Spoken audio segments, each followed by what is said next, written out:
हे गाईज, मी आजचा दिवस शेअर करणार आहे. खूप स्पेशल होता आणि आज म्हणजे श्री आणि मी हॉस्पिटलला गेलो होतो कारण की माझ्या भावाच्या बायकोची आज डिलिव्हरी होती. ॲडमिट केलं होतं, डॉक्टरनी सांगितलं होतं. आम्ही डॉक्टरला भेटलो तर डॉक्टरने सांगितलं होतं सोनोग्राफी काढायला.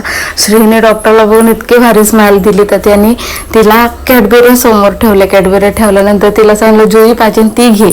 तर तिने एक छोटी कॅडबरी निवडली आणि ती पूर्ण खायचं म्हणत होती, पण मी तिला थोडीच दिली. त्याच्यानंतर हे इकडचे सगळे बोलत होते काय करताय म्हणून, तर त्यांना सांगितलं आम्ही ब्लॉगर आहोत. त्यांना आयडी वगैरे सांगितली. त्याच्यानंतर मग आम्ही विचार केला जवळ काय करायचं. मग आम्ही विचार केला बहिणीच्या घरी जायचं. मग आम्ही आलो ताईच्या घरी. ताईच्या घरी आल्यानंतर तिकडं बघा यदू, बहिणीचा मुलगा आणि पप्पा, परत ह्यो श्रीचा मामा म्हणजेच माझा भाऊ. आणि अशा प्रकारे मी आलते ताईच्या घरी. 4थ्या मजल्यावर तिचं घरी आल्या तिने मला लिंबू सरबत करून दिलं. मला म्हटली काय पाहिजे तुला. हे बघा यदू कसा स्माईल देतोय, क्युटी क्युटी. खूप छान आहे, खूप गोड आहे असा. त्याचं श्री आणि घोडा, हा घोडा त्याचा खूप खेळतो, खूप जास्त खेळतो त्याच्यावर. आणि आता त्याने मस्तपैकी आम्हाला लिंबू सरबत दिलता पिवलं आणि फ्रेश वाटला. आणि मी वाटलंच नव्हतं की मी माझ्या ताईच्या घरी, मी खूप खुश होते कारण की माझं लग्नानंतर मी पहिल्यांदा तिच्या घरी गेलते. त्याच्यामुळे मला खूप आनंद झालता. आणि त्याच्यानंतर हा यदू, श्रीला खूप झोप लागली होती कारण की ती सकाळपासून झोपली नव्हती. आणि हा यदूचं एकच हट्ट धरून बसला होता की श्रीला मी झोका देणार.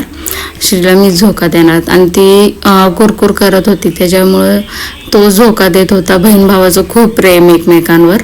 खेळवतो पण, मांडीवर पण घेतो, रडून देत नाही. खूप मजा करतो तिच्यासोबत, खूप मजा करतो. आणि रडत असलं तर काय ना काहीतरी वाजून तिला मनवतो. आणि असं खूप हुशार आहे. 1.5 वर्षाचा यदू आहे आमचा आणि खूप हुशार मुलगा आहे. आणि सगळं बोलता येत नाही तर हाताने वगैरे सांगतो. माझा यदू खूप हुशार आहे. त्याच्यानंतर त्याने आम्हाला चहा बनवला, चहा पिलो.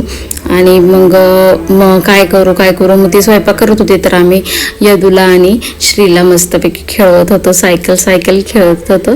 आणि डॉक्टरने सांगितलं होतं की सोनोग्राफीमध्ये की थोडंसं पाणी कमी आहे, तर पण नॉर्मल व्हायचे चान्सेस खूप जास्त आहे. मग आम्ही चालेल म्हटलं.